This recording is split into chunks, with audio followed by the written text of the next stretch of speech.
नमस्कार दोस्तों, स्वागत है आप सभी का मेरी क्लास में। मेरा नाम है पूजा द्विवेदी। मेरा आपसे एक प्रश्न है। वेनेजुएला को इन्वेड तो कर दिया यूएसए ने, पर क्या अब ग्रीनलैंड अगला निशाना है? इस प्रश्न का जवाब आप तब दे पाएंगे जब आप अंत तक हमारे साथ इस क्लास में बने रहेंगे, क्योंकि यूएसए का जो ये लालच है ग्रीनलैंड को लेके, ये नया नहीं है। ये इनफैक्ट 1867 से बरकरार है। 1946 में प्रेसिडेंट ट्रूमन ने तो ये भी कहा था कि हम $100 मिलियन देना चाहते हैं ग्रीनलैंड को खरीदने के लिए डेनमार्क से, पर ग्रीनलैंड सेल के लिए नहीं है, ऐसा डेनमार्क ने तब कहा था और आज भी कहा है। इसके बारे में हम विशेष रूप से चर्चा करेंगे। क्यों आखिर ट्रंप की सरकार चाहती है यादगार बनना इन्वेजन्स के लिए? क्या ग्रीनलैंड अगला निशाना है? क्योंकि ये न्यूज़ पीस ही बहुत ज़्यादा चिंताजनक है। यहाँ पे बोला गया है कि ट्रंप सरकार मिलिट्री ऑपरेशन यानी कि किसी प्रकार के सैन्य बल को मना नहीं करेगी अगर उसे ग्रीनलैंड को लेना होगा डेनमार्क से। इसी वजह से डेनमार्क ने $1.5 बिलियन का निवेश किया है ताकि डिफेंस कर सके और मजबूत डेनमार्क ग्रीनलैंड के लिए। इसके बारे में मुख्य रूप से जो हम चर्चा करेंगे वो स्ट्रेटेजिक यानी रणनीतिक महत्व क्या है डेनमार्क का, क्यों लालच है और किस प्रकार से रूस और चीन भी इसमें बहुत महत्वपूर्ण घटक हैं। सारी चीज़ें हम देखेंगे, ठीक है। जैसे कि देख सकते हैं, Trump won't rule out military force, यानी कि अगर इनको बल का उपयोग करना पड़े वो भी करने के लिए तैयार हैं, जिसको ग्रीनलैंड साफ साफ एक थ्रेट मान रहा है, ठीक है। तो मुख्य रूप से जो हाल की टेंशन है वो यही है। टेंशन्स क्यों है? क्योंकि ट्रंप सरकार क्या चाहती है? ट्रंप सरकार ग्रीनलैंड चाहती है। ग्रीनलैंड विश्व का सबसे बड़ा द्वीप है। सिर्फ इसलिए नहीं चाहती है, ये विश्व का सबसे बड़ा द्वीप है और ये किसे बिलोंग करता है? वैसे ये स्वशासित है, ये ध्यान रखना है। ऑटोनॉमस है, स्वशासित है और ये फिलहाल डेनमार्क का है, ठीक है। डेनमार्क कहता है ट्रंप सरकार अगर ग्रीनलैंड खरीदना चाहती है तो भी सेल के लिए नहीं है डेनमार्क। तो इनका ये मुख्य रूप से कहना है Denmark is not for sale. Trump सरकार डेनमार्क ग्रीनलैंड को क्यों लेना चाहती है? डेनमार्क कह रही ग्रीनलैंड नॉट फॉर सेल, और यहाँ पे डेनमार्क लिखा हुआ है, ग्रीनलैंड होना चाहिए। Greenland is not for sale. Trump सरकार कहती है कि ग्रीनलैंड हमारे रणनीतिक दृष्टिकोण के लिए बहुत महत्वपूर्ण है, इसी वजह से हम इसे लेना चाहते हैं। ये कह रहे हैं कि रणनीतिक परिदृश्य के परिणाम स्वरूप ये बहुत महत्वपूर्ण है। ग्रीनलैंड क्या चाहता है? ग्रीनलैंड मुख्य रूप से ना डेनमार्क का रहना चाहता है ना यूएसए का रहना चाहता है। ज़्यादातर लोग यहाँ पे स्वतंत्रता की बात करते हैं, ये स्वतंत्र होना चाहते हैं, ठीक है। तो यहाँ पे कोई नैरेटिव नहीं बन पाया है। यही एक बहुत बड़ा सवाल है कि नैरेटिव क्यों नहीं बन पा रहा है। एग्जैक्टली ग्रीनलैंड के बारे में अगर हम चर्चा करें तो कुछ मुख्य बिंदु देखते हैं इससे संबंधित ग्रीनलैंड के। ग्रीनलैंड विश्व में सबसे बड़ा द्वीप है। ये खुद में ही एक बहुत बड़ा, क्योंकि क्षेत्रफल में बहुत बड़ा है, इस वजह से खुद ही बहुत बड़ा रीज़न हो जाता है इसको लेने का। तो ग्रीनलैंड के बारे में अगर हमें चर्चा करनी है, कुछ मुख्य बिंदु हमें जानने चाहिए, हिस्टोरिकली भी और जोग्राफिकली भी, क्योंकि आपके प्रश्न में क्वेश्चन में आ सकता है, एग्जाम में आ सकता है। तो सबसे पहली चीज़ तो ये विश्व का सबसे बड़ा द्वीप है। अगर इसके क्षेत्रफल की बात करेंगे बेटा, तो क्षेत्रफल 2.17 वर्ग किलोमीटर है। क्षेत्रफल 2.17 मिलियन वर्ग किलोमीटर है। मिलियन वर्ग किलोमीटर है। अगर आप इसे राजनीतिक दृष्टिकोण से देखेंगे तो ये यूरोप का भाग माना जाता है। राजनीतिक दृष्टिकोण से ये डेनमार्क के माध्यम से यूरोप का दृष्टिकोण यूरोप का भाग माना जाता है। हालांकि अगर इसे महाद्वीप या महाद्वीपीय आधार पर देखेंगे तो ये उत्तरी अमेरिका का भाग माना जाता है, जिसमें कनाडा, मेक्सिको और यूएसए। महाद्वीपीय परिदृश्य से ये उत्तरी अमेरिका का भाग माना जाता है। इसकी राजधानी नूक है। राजधानी क्या है? नूक, NUUK, NUUK, यहाँ पे है नूक। ठीक है, अब यहाँ पे किस प्रकार के लोग प्राप्त होते हैं? क्योंकि जनसंख्या तो बहुत ही कम है, 56,000 लोग ही हैं। ज़्यादातर यहाँ पे इनुइट जनजाति रहती है, तो इसके बारे में भी आपको पता होना चाहिए। इनुइट जनजाति, ये माना जाता है कि सबसे पहले जो बसने वाली जनजाति है, ये इनुइट जनजाति यहाँ पे रहती है। 88% माना जाता है कि इनुइट जनजाति यहाँ पे आपको प्राप्त होते हुए दिखेगी। और यहाँ पे किस प्रकार से यूएसए जहर फैला रहा है, जो हमेशा ये करता है, इसके बारे में भी हम चर्चा करेंगे। तो भौगोलिक दृष्टिकोण से अगर देखें, इसमें डेमोग्राफी भी देखना जरूरी है। यहाँ की जनसंख्या क्या है? यहाँ की जनसंख्या केवल और केवल 56,000 है बेटा, 56,000 ओनली, जिसमें भाग भी हैं। धर्म के आधार पर देखें तो 95% प्रोटेस्टेंट क्रिश्चियंस रहते हैं यहाँ पे।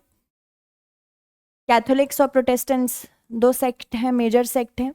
तो प्रोटेस्टेंट क्रिश्चियंस यहाँ रहते हैं 95%। ठीक है, पर अगर एथनिक आधार पर देखें तो इसमें 88% इनुइट जनजाति रहती है, 8% डेनमार्क के या डेन्स रहते हैं, 7 से 8% डेन्स है, डेन्स जो डेनमार्क को बिलोंग करते हैं, और 5% अदर्स हैं बाकी।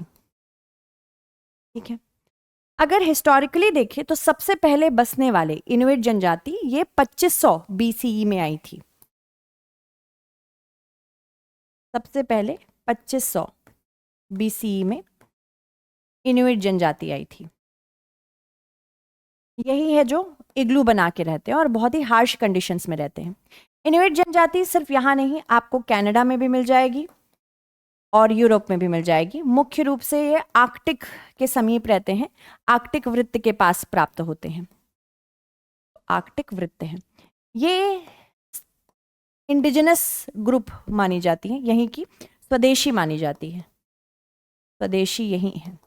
अब आपको पता है जहाँ जहाँ यूएस गया है वहाँ के स्वदेशी लोगों के साथ क्या हुआ है। इसमें रेड इंडियंस का भी एक बहुत बड़ा एग्जाम्पल है हमारे पास। इसके अलावा अगर मैं आपको बताऊं किस प्रकार से इसका राजनीतिक परिदृश्य चेंज होता गया, वो भी आपको जानना जरूरी है। फिर हम हालिया घटनाएं देखेंगे।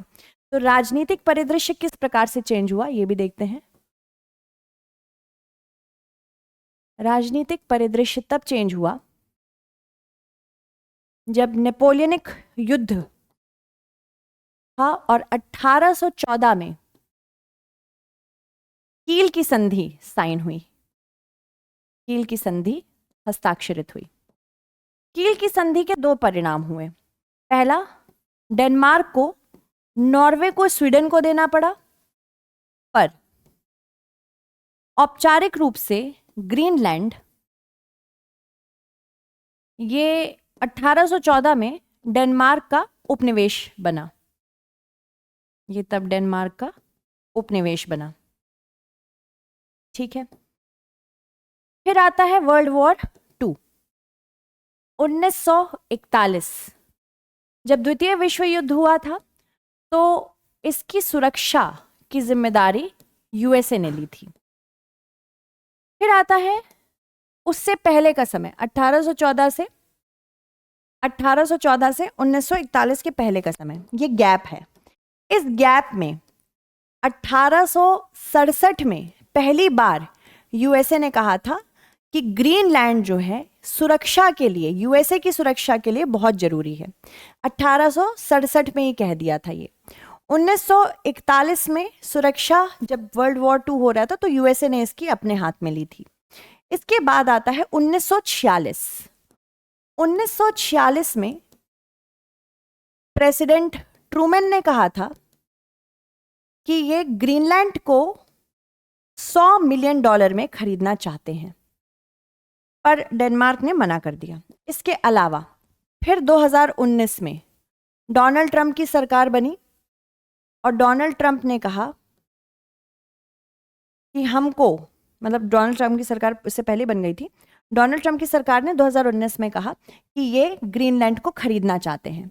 तब भी डेनमार्क ने मना कर दिया और जैसे ही डेनमार्क ने मना किया, डोनाल्ड ट्रंप ने अपनी डेनमार्क यात्रा कैंसिल कर दी। तो ये कुछ नया नहीं है, ये लंबे समय से चलता चला आ रहा है। हाँ, इसको लेने का तरीका बलपूर्वक होगा, इसकी सबसे बड़ी चुनौती यही है। यहाँ पे सबसे बड़ा प्रश्न यही है कि अमेरिकी राष्ट्रपति ने कहा है कि रक्षा के लिए ग्रीनलैंड की आवश्यकता है, जिसे ये खरीदना चाहते हैं। और ऐसा पहली बार नहीं हुआ है कि अमेरिका किसी भी टेरिटरी को खरीदेगा।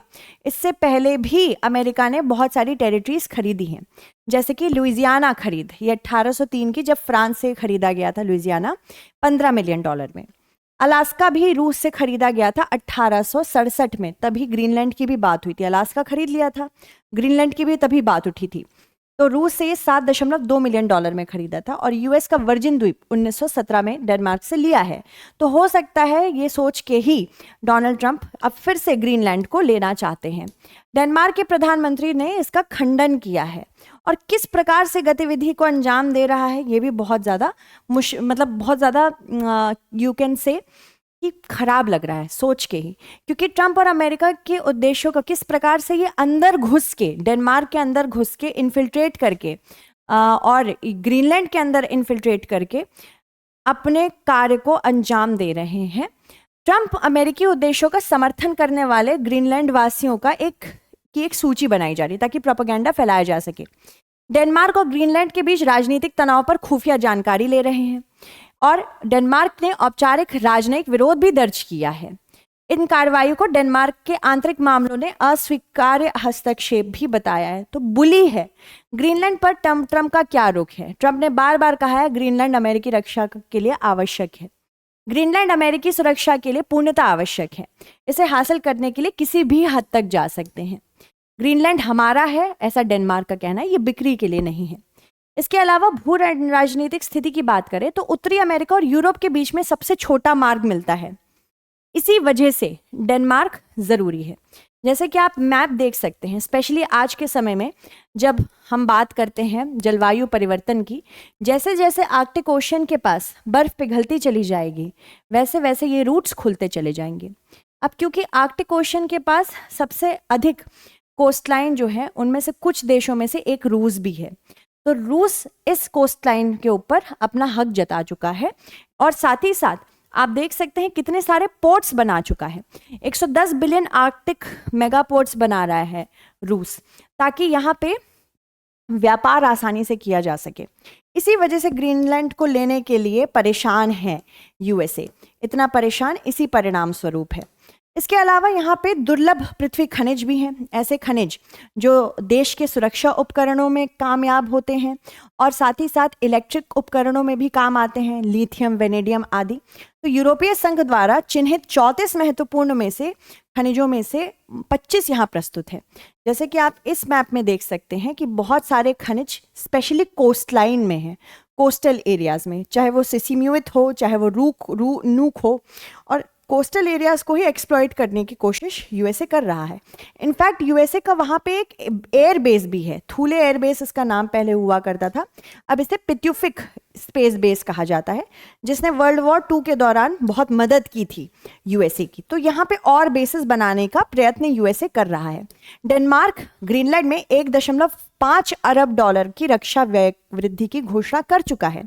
जर्मनी, यूरोपीय नेता खुश नहीं है इस बात से कि यूएसए ऐसी बातें कर रहा है डेनमार्क को लेके। जर्मनी पूर्व या पश्चिम सीमाओं में परिवर्तन नहीं होने देना चाहता। फ्रांस कहता है ग्रीनलैंड यूरोपीय क्षेत्र है, और फ्रांस के राष्ट्रपति तो वहाँ गए भी थे और उन्होंने तब कहा था कि हथियाने के लिए उपलब्ध नहीं है ग्रीनलैंड। इसके अलावा भी कुछ तनाव चल रहा है, जैसे कि अमेरिका ने राष्ट्रीय सुरक्षा के आधार पर रोड आइलैंड में और स्टेट के रेवोल्यूशन विंड प्रोजेक्ट को रोक दिया। ये यहाँ पे विंड प्रोजेक्ट बनाने वाला था, तो यूएसए ने रोक दिया, जिसकी वजह से इसके शेयर्स गिरने लगे। इसके अलावा तनाव के बावजूद दोनों नाटो के संस्थापक सदस्य हैं, ये जानना है। दोनों का कॉमन एनिमी रशिया है। डेनमार्क ने अफगानिस्तान और इराक में मदद भी की है। इसके अलावा ग्रीनलैंड की आंतरिक दृष्टिकोण को देखें तो 1979 तक डेनमार्क के शासन में ये रहा, तब से स्वशासित है 1979 तक, 1814 से 1979। 2009 में जनमत संग्रह के माध्यम से स्वतंत्रता की घोषणा करने की अनुमति भी है इसको कानूनी रूप से, अगर ये स्वतंत्र होना चाहते हैं। डेनमार्क के विरुद्ध इनकी ऐतिहासिक शिकायतें रही हैं, जैसे कि इनुइट बच्चों को जबरन अलग करना, वहाँ के स्वदेशी ग्रुप्स को खराब करने की कोशिश करना, खत्म करने की कोशिश करना, इनुइट महिलाओं पर जबरन गर्भ निरोध लगाना, ये 1960 से 70 के दशक में हुआ था। डेनमार्क की प्रधानमंत्री ने हाल ही में जबरन आईयूडी कार्यक्रम के लिए माफी भी मांगी। तो यही जो प्रीवियस टेंशन्स है, इन टेंशन्स को एक्सप्लॉइट करने के लिए यहाँ पे यूएसए लगातार कार्य कर रहा है। ये सारी चीज़ें आपको पता होनी चाहिए। इसके अलावा ग्रीनलैंड का रणनीतिक महत्व मैंने आपको ऑलरेडी बताया हुआ है। तो यहाँ पे थूले एयरबेस जैसे बहुत सारे एयरबेसेस ये बनाना चाह रहा है। हालांकि अगर हम बात करें डेनमार्क और ग्रीनलैंड की जो चिंताएं हैं वो क्या क्या हैं, अलगाववादी भावना बढ़ाने के लिए अमेरिकी प्रभाव अभियान की रिपोर्टें जो आ रही हैं, कथित 3 चरणीय रणनीति है, मतलब ये सारी चीज़ें करके सुधारी भी जा सकती है स्थिति। आकर्षण अभियान ट्रंप जूनियर के दौरान राजनयिक दबाव भी दिया जा रहा है, गुप्त प्रभाव और स्थानीय समर्थकों की भर्ती की जा रही है, जिसकी वजह से प्रॉब्लम्स आ रही हैं। पर डेनमार्क के लिए किसी अमेरिकी राजनयिक को तलब करना बेहद दुर्लभ है। ऐसा आखिरी बार तब हुआ था जब कुछ आरोप थे, जैसे अमेरिकी खुफिया ग्रीनलैंड की स्वतंत्रता आंदोलन और संसाधन संभावनाओं पर नजर रख रहे थे। डेनिश खुफिया एजेंसी पेट ने चेतावनी दी थी कि ग्रीनलैंड विदेशी प्रभाव अभियानों का लक्ष्य है। ज़्यादातर देश ऐसे ही हथियाए जाते हैं। एक प्रश्न देखेंगे जिसका आंसर आप कमेंट सेक्शन में मुझे देंगे। निम्नलिखित घटनाओं पर विचार करें। लुइजियाना खरीद, अलास्का खरीद, डेनिश वेस्ट इंडीज की खरीद। तो आपको बताना है सही क्रोनोलॉजी क्या है। Thank you so much everyone for watching this class till the very end. फिर मिलते हैं एक इंपॉर्टेंट टॉपिक के साथ। Bye bye, take care.